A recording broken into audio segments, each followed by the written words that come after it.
वंदे मातरम। आप सभी का नेटवर्क 10 के खास कार्यक्रम सत्ता के टेम्परेचर में स्वागत है। मैं हूं संजय गिरी गोस्वामी।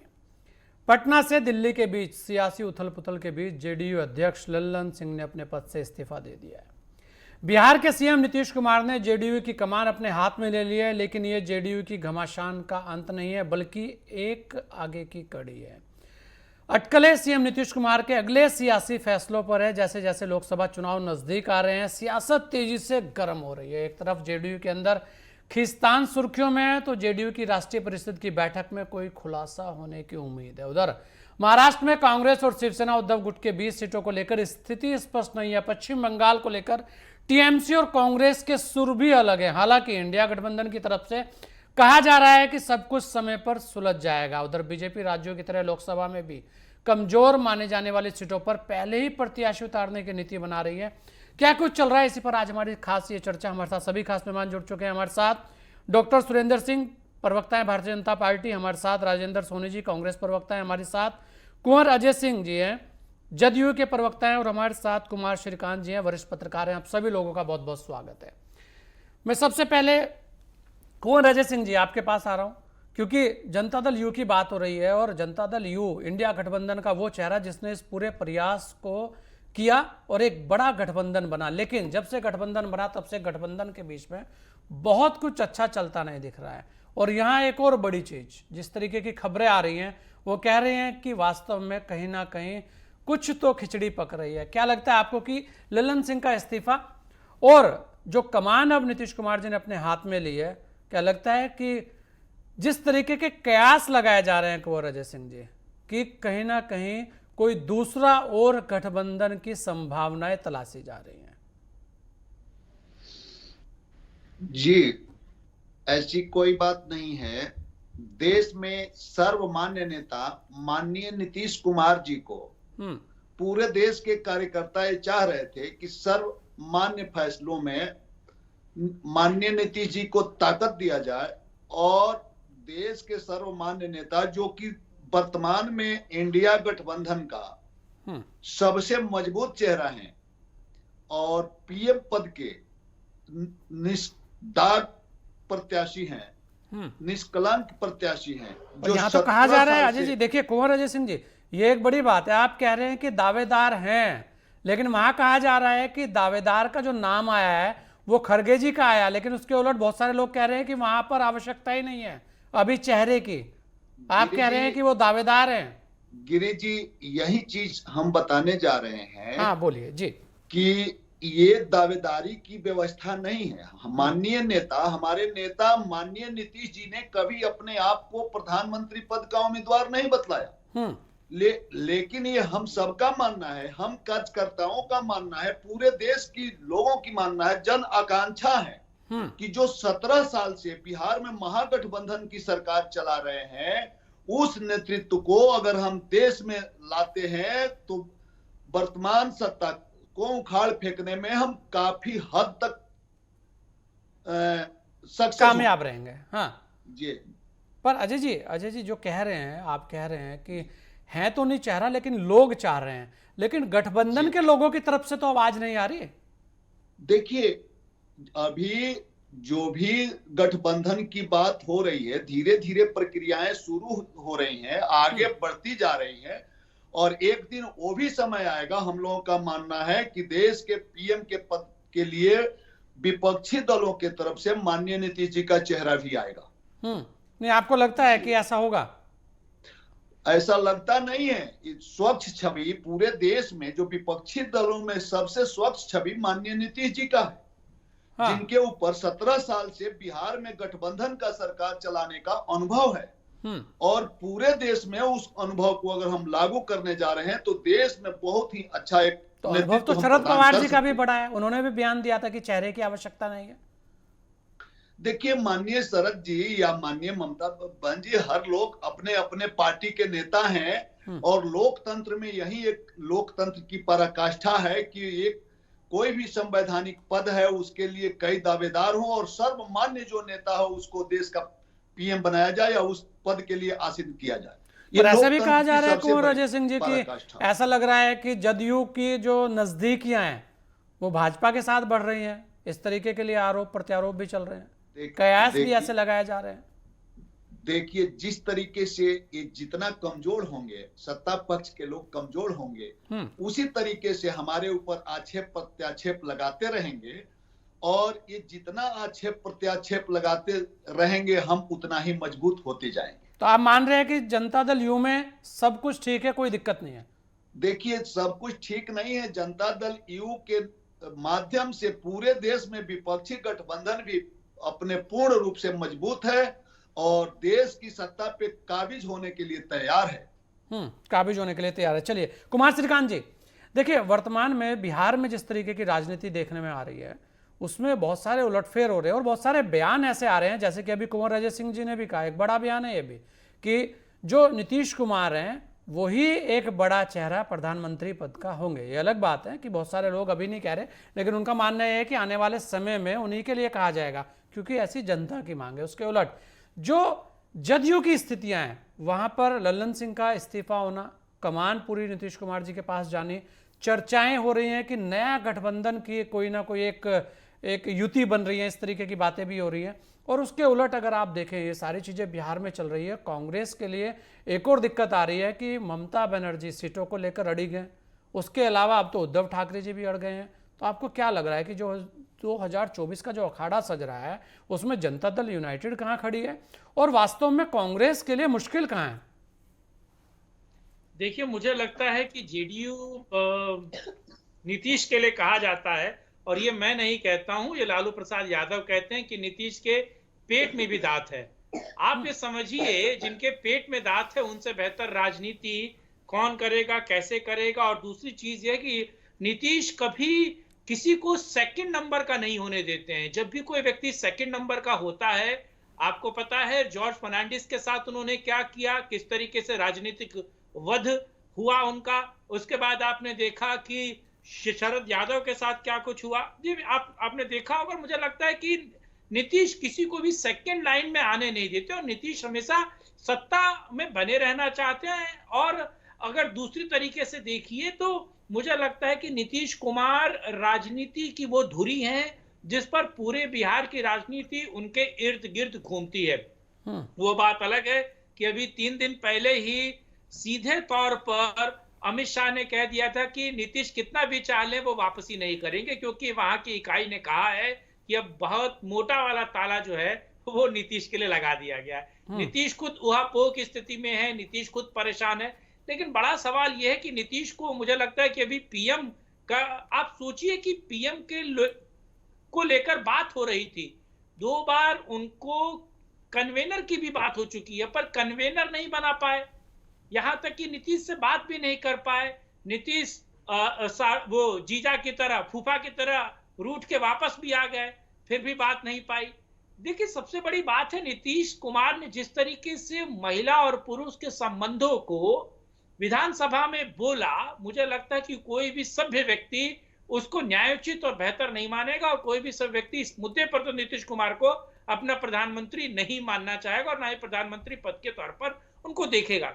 दूसरा, न्याय यात्रा शुरू हुई है और न्याय यात्रा जिन जगह से गुजरेगी वहां 355 लोकसभा सीटें हैं। आप ये सोचिए, उसमें कांग्रेस ने केवल 15 सीटें जीती हैं। अब ये सोचिए, जो 15 सीटें जीतने वाली न्याय योजना, मतलब उस तमाम, वहां कांग्रेस क्या कुछ कर पाएगी और कांग्रेस क्या कुछ करने के इस वक्त बस में है, क्योंकि कांग्रेस लगातार 5 विधानसभा चुनावों के रिजल्ट के बारे में वेट कर रही थी कि वो बड़े भाई की भूमिका में बैठकर तमाम छत्रपों से बात करेगा। अभी छत्रप उनकी बहियां खुद मरोड़ रहे हैं। तो दूसरी चीज इसमें अहम ये है कि क्या अब छत्रप सब कुछ डील करने जा रहे हैं। बीएसपी ने तो एक क्लीन चिट दे भी दी है कि इन मुद्दों पर बात होगी तो हम आगे बात करेंगे। देखिए, कांग्रेस भी अभी ऑल इज वेल की स्थिति में नहीं है, ना जेडीयू ऑल इज वेल की स्थिति में, क्योंकि मुझे लगता है कि जेडीयू में इतनी बड़ी फूट पड़ी है। लालू यादव ने जो किया है उसका खामियाजा जेडीयू को और इंडी गठबंधन को भविष्य में उठाना पड़ेगा। और अब देखेंगे आने वाले 1 महीने में जो ये सीटों के बंटवारे को लेकर जो दिक्कत है, ये कहीं ना कहीं बहुत बड़ी समस्या पैदा करेगी और बहुत सारे छत्रप छूटकर भागेंगे भी, छूटकर। बिल्कुल बिल्कुल, ये एक बड़ी चीज है कि सीटों का बंटवारा, ये एक बड़ा इशू बनने जा रहा है। राजेंद्र सोनी जी, देखिए, कहां तो भारतीय जनता पार्टी लोकसभा में अपने नए कैंडिडेट कमजोर सीटों पर पूरा गुणा भाग कर कर बैठी है और नए कैंडिडेट देने की स्थिति में आ गई है। और कहाँ अभी तक कांग्रेस इंडी गठबंधन सीटों के बंटवारे में उलझा है। उसके अलावा सोनी साहब, एक जो सबसे बड़ी बात है, चाहे वो उत्तर प्रदेश के अंदर आप देखें सोनी साहब, वहां पर अखिलेश जी कह रहे हैं कि सीटों का बंटवारा मेरे तरीके से होगा। उसके अलावा ममता बनर्जी कह रही है कि मुझे देखना पड़ेगा। उधर उद्धव जी भी अब कहने लगे हैं कि हमें भी सोचना पड़ेगा कि कैसे होगा। तो ऐसे में कांग्रेस, जहां राष्ट्रीय इतनी बड़ी पार्टी कि जिसका वास्तव में एक बड़े भाई होने की, सभी लोग कहते हैं कि बड़े भाई के तौर पर कांग्रेस रही है, लेकिन बड़े भाई के नाते सीटें कहां मिल रही हैं, ये एक बड़ा सवाल रहेगा। देखिए संजय गिरी जी, आपने जो मुद्दे उठाए हैं चर्चा में बहुत ही मौके के हैं, करंट इश्यू है और ये राजनीति है। और राजनीति स्पष्ट है कि राज को पाने की नीति है, चाहे हमारे सहयोगी दल है, चाहे जो भी है, चाहे हम खुद हैं, तो हम फायदे की बात तो होगी। लेकिन जहां तक कांग्रेस पार्टी का सवाल है, निश्चित रूप से कांग्रेस पार्टी की जो विरासत है, जो सार्वभौमिकता हिंदुस्तान की साथ लेकर के चलती है, हिंदुस्तान की मिट्टी से कांग्रेस की खुशबू है। यूं नहीं कह सकते कि आज कांग्रेस हाशिए पे है। क्या हो गया? चुनाव हार गए, 5 राज्यों के चुनाव थे, नतीजा आशाजनक नहीं रहा। इसका मतलब ये तो नहीं है कि हम लोग मिट गए। तैयारियां खूब जोर शोर से हैं, जो सहयोगी दल हैं उनको भी मना लिया जाएगा। देखिए, बातचीत तो होती रहेगी, ये एक शुरुआत है। और भारतीय जनता पार्टी चूंकि आत्मविश्वास से लबरेज है, ये उनका जो अति आत्मविश्वास है यही उनको लेकर के डूबेगा। वो जो जनता की जो आवाज है उसको नहीं सुन पा रही है। देखिए, जो स्टेट के जो इलेक्शन होते हैं उसके अंदर मुद्दे अलग होते हैं, जब पार्लियामेंट के चुनाव होते हैं वो पूरे नेशन वाइड मुद्दे होते हैं। लेकिन राजेंद्र सोनी जी, वहां कोई चेहरा तो होता है ना। आप ये देखिए, आपके यहाँ तो कितने सारे चेहरे तो अभी में आ गए, और खुद कुंवर अजय सिंह जी कह रहे हैं कि नीतीश कुमार भी एक चेहरा होगा। वहां पर तो एक बड़ा मजबूत चेहरा है जो पूरे वर्ल्ड में स्टैम्प, जिसकी एक कहते हैं ना तूती बोल रही है, धाक जमी हुई है, उससे कैसे आप उसके सामने चेहरे के बिना जाएंगे? देखो, चेहरा राहुल गांधी का है, इस बात को हमें नहीं भूलना है, ना आपको भूलना है, ना हमें भूलना है, ना देश के जो नौजवान है वो भूलने देंगे। और जहां तक जो विश्वव्यापी चेहरे की बात कर रहे हैं ना, मैं तो एक छोटी सी बात आपको कहना चाहता हूँ। समस्या जितनी बड़ी हो ना, उसका अंत उतनी आसानी से होता है। वो टारगेट हमारा बड़ा है तो हर पत्थर है ना, हर पत्थर उस पर लिख सकता है। कहने का मतलब यह है कि नरेंद्र मोदी से हमें ना डर कल था, ना आज है, ना हम कभी डरने वाले हैं। चेहरे क्या है? राहुल गांधी जी जैसा, राहुल गांधी जी से बड़ा कोई चेहरा हो सकता है? वो स्पष्ट नीति, वो देश के प्रति ईमानदार भावनाएं, देश और जनता के प्रति जिनके मन के अंदर जो वलवले हैं। पर कुंवर अजय सिंह जी तो मान नहीं रहे हैं कि इतना बड़ा चेहरा आपके पास है। कुंवर अजय सिंह कह रहे हैं नीतीश कुमार जी बड़ा चेहरा है। कोई नीतीश कुमार जी को मैं चेहरा नहीं मानता। नीतीश कुमार जी ने जो बोया है वही वो काट रहे हैं। हो सकता है मेरी जो बात है पार्टी लाइन से अलग हो, लेकिन मैं तो एक ईमानदार व्यक्तित्व हूँ। जो उन्होंने किया है, अपने समकक्ष नेताओं को जिस तरह से उन्होंने निपटाने का काम किया है, उनके साथ तो ये होना ही था, आज नहीं तो कल होना था। कौन मानता चेहरा? मैं तो कम से कम नहीं मानता। कुंवर अजय जी देखिए, साफ साफ बोल रहे हैं राजेंद्र सोनी जी, भले ही पार्टी लाइन से अलग बात हो, लेकिन वो कह रहे हैं कि मैं नहीं मानता चेहरा। सोनी जी एक अनुभवहीन प्रवक्ता दिख रहे हैं। इन्हें अनुभव नहीं है कि हमारे अब जिस नेता का नाम ले रहे हैं वो कांग्रेस के नेता हो सकते हैं, देश के प्रधानमंत्री का चेहरा नहीं हो सकते। अनुभव क्या है? एक अनुभवहीन व्यक्ति को एक बच्चे के हाथ में तलवार दे देंगे, वो तलवार चला पाएगा क्या? इन्हें नहीं मालूम है। पार्टी लीग से हट के बात कर सकते हैं, लेकिन मैं ये कहना चाह रहा हूं कि इंडिया गठबंधन में जो भी पार्टियां हैं, सबके अपने अपने प्रधानमंत्री पद के प्रत्याशी हो सकते हैं। राजेंद्र सोनी जी देखिए, अनुभवहीन को अगर तलवार दी जाएगी तो वो क्या करेगा? इन सब मान्य चेहरों में जो एक बात बताओ, ये बात जो भाई साहब कह रहे हैं ना, कुंवर अजय सिंह जी, आप ये देखिए, राजस्थान से मैं आता हूँ। राजस्थान के अंदर पहली बार जो विधायक बना उसको यहाँ पे मुख्यमंत्री बना दिया गया। अनुभव की कहाँ पे बात होगी? अरे अनुभव क्या होता है? राहुल यही तो गांधी जी को तानाशाही है। पूरा अनुभव है, इंडिया शासन गठबंधन चलाने में का, तानाशाही संगठन नहीं चलाने है। का, देश चलाने का पूरा इंडिया अनुभव है। कौन गठबंधन कहता है? में लोकतंत्र की व्यवस्था है। ये बीजेपी की व्यवस्था पे आप कांग्रेस की इमरजेंसी मत थोपिए। ये सारी मैं चीजें नहीं देश थोप की रहा, मैं राजेंद्र देश सोनी जी, की इमरजेंसी जनता मत जो है, थोपिए। सर कोई मैं देश नहीं की थोप रहा, जनता लेकिन जो मैं एक है उदाहरण दे रहा हूँ। सर्वमान्य आज की चेहरा तारीख चाहती में, है, आज की और तारीख में ये सर्वमान्य शब्द चेहरा जो है ना, केवल माननीय नीतीश अनुभव कुमार जी हीनता का ही हो सकता है। नहीं है, ये बेईमानी है, अनुभव है। जो जो लोग संगठन चला सकते हैं वो पूरा देश चला सकते हैं। उन्होंने पहले भी चलाया है, आगे मौका मिला था वो चलाएंगे, बखूबी चलाएंगे, ये मजबूती के साथ कह रहा हूँ। नहीं तो आपको लगता है सोनी साहब कि जो चेहरा है प्रधानमंत्री पद का वो केवल और केवल राहुल गांधी है?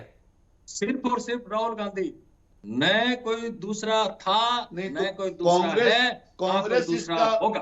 कांग्रेस क्यों नहीं इसकी घोषणा कर रही है? कर देंगे घोषणा करे कांग्रेस। समय आएगा तो कर देंगे घोषणा। घोषणा की फिर इसमें इतनी जल्दी क्या फिर बात? सोनी जी, आप इसी से मैं आपको अनुभवहीन बात कर रहा हूं जी, आप अनुभवहीन हैं। यहाँ सिस्टम ये है कि अभी इंडिया गठबंधन में सर्वमान्य चेहरा किसी को नहीं बताया गया है। सभी दलों का अपना अपना चेहरा है और सभी कार्यकर्ता चाहते हैं कि उनके नेता पीएम पद के दावेदार हों। अच्छा राजेंद्र सोनी साहब, खड़गे साहब का चेहरा आया है, आपके राष्ट्रीय अध्यक्ष हैं। बनेगा। खड़गे साहब का चेहरा आया, आपके राष्ट्रीय अध्यक्ष हैं, क्या वो चेहरा बड़ा चेहरा नहीं है? आपको नहीं लगता कि वो प्रधानमंत्री पद का चेहरा हो सकता है? ये हो सकते हैं, लेकिन मैं कुंवर अजय सिंह जी को कहना चाहता हूँ, बार बार आप जो कह रहे हैं ना अनुभवहीनता, आप क्या जानते हैं मेरे बारे में? ऐसी बातें मत करिए। नहीं, हमारे बताने के पीछे आप पार्टी लाइन से हट के बात मत कीजिए। देखिए सवाल मुझसे जो पूछा भी गया है, आप एक प्रवक्ता मुझसे हैं, पूछा गया है, पार्टी लाइन से हट मैं के जवाब बात दे- मत कीजिए। आप नहीं, जो भी अरे बात जो बोलेंगे चिंता करते हैं पार्टी वो की पार्टी बात चिंता मानी करेगी जाएगी। ना। और मैं पार्टी जो लाइन बोल से रहा बाहर हूँ, जा रहा हूँ, जो मैं बोल रहा हूँ पार्टी की बात बोल रहा हूँ। सुनिए, आप बोल चुके, मैं बीच में नहीं बोला। आप बोल चुके, मैं बीच में नहीं बोला, मेरी बात सुन लीजिए। रिक्वेस्ट है आपसे, बड़े हैं मुझसे आप। देखिए, अगर मैं पार्टी लाइन से बाहर जा रहा हूँ तो पार्टी देखेगी, ये पार्टी का मसला है। आप क्यों इससे चिंतातुर हो रहे? नहीं ठीक है, आपकी पार्टी आप पे कार्रवाई करे, आप तो सीधे कह रहे हैं, आप जो कह रहे हैं एक प्रवक्ता के तौर पर कह रहे हैं। नहीं है, मैं सोनी पूरी साहब बोलिए। जिम्मेदारी के साथ कह रहा हूँ। सोनी साहब बोलिए। हाँ हाँ, मैं पूरी जिम्मेदारी के साथ कह रहा हूँ, ठीक है ना। और पार्टी ने जो भी निर्णय जिस वक्त होना है वो कर देंगे। खड़गे साहब अगर चेहरा होंगे तो वो हो जाएंगे, लेकिन आज की तारीख में मैं जो कह रहा हूँ, अभी तो कोई निर्णय थोड़ी हुआ है ना। कोई मैं निर्णय करने के लिए मैं कोई यहाँ पे अथॉरिटी हूँ। आप मेरे से सवाल पूछे है, जस्ट आंसर है, लेकिन आप टारगेट करें अनुभवहीनता। क्या होती है ये बात? ये तो गलत बात है ना। बड़े होने का चलिए मतलब बिल्कुल। ये नहीं है। मैं एक बार जरा डॉक्टर सुरेंद्र सिंह भी हमारे साथ हैं, और वो जब सब लोग वार्ता कर रहे थे तो सुरेंद्र सिंह जी के जो चेहरे पर है वो धीमे धीमे मुस्कान रेंग रही थी। सुरेंद्र सिंह जी, सभी को सुना आपने, मसला यह है कि तानाशाही आप करते हैं और लगातार आप थोपते हैं चीज़ों को, ये बहुत सारी चीज़ें कही जा रही है। उसके अलावा ये कहा जा रहा है कि इस बार जो है वो जो इंडिया गठबंधन है वही ताकत के साथ आएगा और आपकी जो धरातल पर जो चीज़ें हैं वो नहीं दिखेगी। संजय गिरी जी, कोई बात कहने के लिए शेष नहीं बची है। जिस तरह से कांग्रेस के प्रवक्ता और जेडीयू के प्रवक्ता जिस तरह से अब मेरे से पहले बोले हैं, आपको ये तो स्पष्ट हो गया होगा कि इंडिया गठबंधन की कितनी ताकत है। और मोदी से क्या मुकाबला कर पाएंगे ये लोग। जिस तरह से इंडिया गठबंधन के घटक दलों के झगड़े हैं, जिस तरह से अपना कोई नेता तय नहीं कर पा रहे हैं, कोई नीति इनकी है नहीं, कोई चेहरा इनके पास है नहीं, और हर दल का, गठबंधन के हर दल का अपना अपना सुर है। इस सुर में क्या देश की जनता इन पे भरोसा करेगी? एक तरफ नरेंद्र मोदी जी जैसा प्रभावशाली नेतृत्व है जो न केवल भारत में बल्कि दुनिया की टॉप लीडरशिप में शुमार है, जो दुनिया को जो रास्ता दिखा रहा है, और पिछले 10 साल में जिनके नेतृत्व में भारत ने बड़ी आर्थिक महाशक्ति के रूप में उपस्थिति दर्ज कराई है। चाहे कोई भी क्षेत्र हो, तमाम क्षेत्र में भारत आगे बढ़ा है। और ऐसे प्रभावशाली नेतृत्व के मुकाबले इंडिया गठबंधन के पास कोई चेहरा, कोई नीति, कोई नियति, वो कह रहे हैं, देखिए, एक तो कह रहे हैं नीतीश कुमार जी चेहरा है उनके पास, और कांग्रेस कह रही है कि राहुल गांधी एक बड़ा चेहरा है, और ममता जी कह रही है कि खड़गे जी भी एक बड़ा चेहरा है। देश में एक तरफ तानाशाही है और दूसरे तरफ लोकतंत्र है। इंडिया गठबंधन में लोकतंत्र है, सत्ता पक्ष में डॉक्टर सुरेंद्र जी बोलिए, तानाशाही और लोकतंत्र, देखिए दो ये शब्द तानाशाही वाला बहुत गूंजता है, डॉक्टर साहब बोलिए।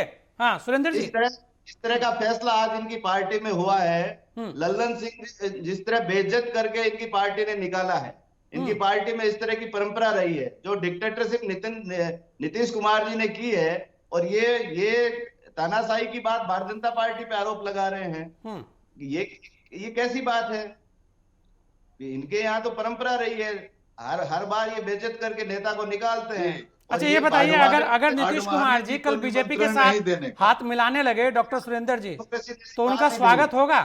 या ताला वाली जो बात कही है श्रीकांत ने कि वहां एक कहा गया है कि एक बड़ा ताला लग गया, या ताला लग गया वास्तव में? डॉक्टर सुरेंद्र जी जी, मैं कह रहा हूं कि जो नीतीश कुमार जी अगर कल साथ में आने लगे भारतीय जनता पार्टी के, तो क्या उनका स्वागत होगा?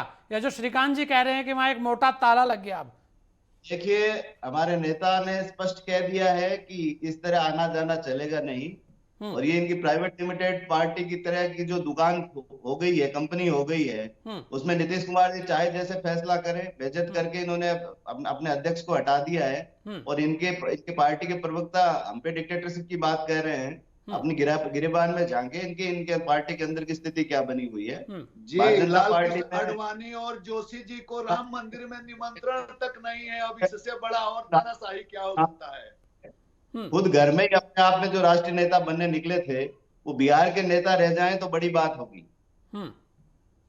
अच्छा डॉक्टर सुरेंद्र, ये अभी राहुल गांधी की एक और यात्रा निकलने की बात हो रही है, कहा जा रहा है कि बड़ी यात्रा निकलेगी, बहुत सारे लोगों को प्रभावित करेगी, उसे लेकर आप क्या कहेंगे?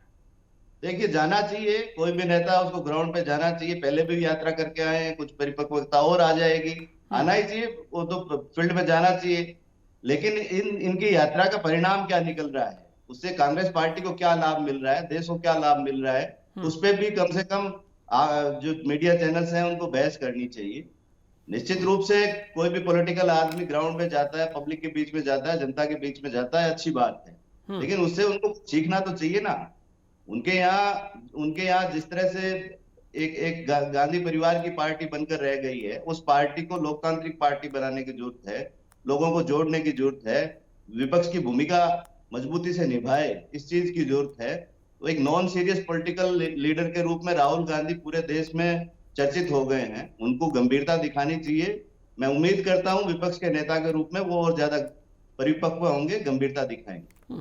श्रीकांत जी, देखिए तीनों लोगों को आपने सुना, क्या लगता है आपको कि जो 2024 का अखाड़ा है वो तो जिस तरीके की तस्वीर और जिस तरीके के बयान है वो तो कुछ और बयान कर रहा है? श्रीकांत जी देखिए, आपने, मुझे लगता है अभी आपने ही खुद जेडी और कांग्रेस के बीच भिड़ंत करवा दी। अब ये सोचिए, उनके दिली जो विचार हैं वो सामने आए। हाँ ठीक है, तो बताइए, ये स्क्रीन पर ही जब दो लोग एक नहीं हो पा रहे, तो जो गठबंधन की मीटिंग होती होगी उसमें कैसे एक हो पाते होंगे? लोकतंत्र की यही पराकाष्ठा है। विचारों में मतभेद हो सकता है, हम एक हैं। बिल्कुल, एक रहिए, इसमें कोई दो राय नहीं है जी। देखिए, अब ये सोचिए, ममता बनर्जी राहुल गांधी की राजनीतिक पौध काटने के पीछे लगी है, इसीलिए उन्होंने भरी सभा में आप सोचिए कि जो कांग्रेस के वर्तमानिक अध्यक्ष है उनका नाम टॉस कर दिया। अरविंद केजरीवाल, जिससे राहुल गांधी पिछले 3 महीने में मिल नहीं रहे हैं, उन्होंने उनका समर्थन कर दिया। और यहां तक कि आप सोचिए, नीतीश कुमार इससे परेशान हो गए, शरद पवार ने माथा पीट लिया, ममता बनर्जी ने कहा कि नए सिरे से बात करेंगे, साउथ वालों से नीतीश नाराज है, नीतीश से साउथ वाले नाराज है। अब ये देखिए, हमारे यहाँ एक कहावत है कि कहीं का ईंट कहीं का रोड़ा, और भानुमती ने कुनबा जोड़ा। अगर लालू प्रसाद यादव की भाषा में कहें तो बेमेल का बिया और पूरे मांग में सिंदूर। जेडी वाले मेरे मित्र समझ गए होंगे, आपके दर्शक भी समझ गए होंगे। तो ये देखिए, राजनीतिक उठापटक या राजनीतिक समावेशिता में ना गठबंधन बनते हैं, एक दूसरे के प्लस को और प्लस करना, दूसरे की ताकत को बढ़ाने वाले गठबंधन बनते हैं। लेकिन जहां दूसरे की माइनस की चीजों को, यानी कि जो नकारात्मक है या यहाँ वो शक्ति विहीन है, उसका फायदा उठाने वाले गठबंधन आप देखिए पिछले 70 सालों में ना बन पाए हैं, ना चल पाए हैं, और ना उसका विकास हो पाया है। मेरे कांग्रेस के मित्र मुझे बता दें कि 15 सीटें जो आप लोगों ने जीती, यहां से राहुल गांधी जाने वाले हैं 355 सीटों में से, उस 15 सीटों में से कितनी सीटें आप लोग प्लस कर पाएंगे? और उन 355 में से कितनी सीटों पर आप एक दूसरे को देकर या फिर मतलब आपसी जी श्रीकांत जी, मुझे भी ये लगता है कि बहुत सारी चीजें हैं। अभी गठबंधन जो है ना, उस गठबंधन की जो वास्तविक तस्वीर है उसे आने में अभी समय लगेगा, क्योंकि वहां पर जो सबसे बड़ा पेच है ना, वो जो सीटें चाहिए, और वो छत्रप हैं, वो छत्रप भी ऐसे हैं कि जिनका अपना एक वजूद है, वो कितनी सीटें दे पाएंगे ये एक बड़ा सवाल रहेगा। आप सभी ने अपना समय में दिया, इसके लिए आप सभी लोगों का बहुत बहुत धन्यवाद। इंडिया के सामने जहां अपनी एकता बनाए रखने की सबसे बड़ी चुनौती है, वहीं उसके घटक दल जेडीयू में उथल पुथल मची हुई है। लल्लन सिंह के अध्यक्ष पद से इस्तीफा देने के बाद जेडीयू में क्या कुछ होता है, ये महत्वपूर्ण है। बिहार की ये सियासी हलचल सामान्य नहीं है, इसके पीछे कई पेच है। उधर टीएमसी, शिवसेना, उद्धव और आप ने अपने अपने राज्यों में सीटों के बड़े दावे कर रखे हैं, वहीं समाजवादी पार्टी भी पीछे नहीं है। इंडिया को सीट शेयरिंग का मामला जल्दी सुलझाना होगा। वहीं भारतीय जनता पार्टी अपना एक कदम और आगे बढ़ाने की ओर लगी हुई है। देखने वाली बात यह होगी कि 2024 का जो अखाड़ा है उसमें कौन सी विपक्ष की तस्वीरें सामने आती हैं, और पक्ष जी सरकार के वो कौन से चेहरे हैं जिन्हें टिकट मिलेगा और जिन्हें टिकट नहीं मिलेगा। इस खास पेशकश में इतना ही, दीजिए मुझे इजाजत। जय हिंद।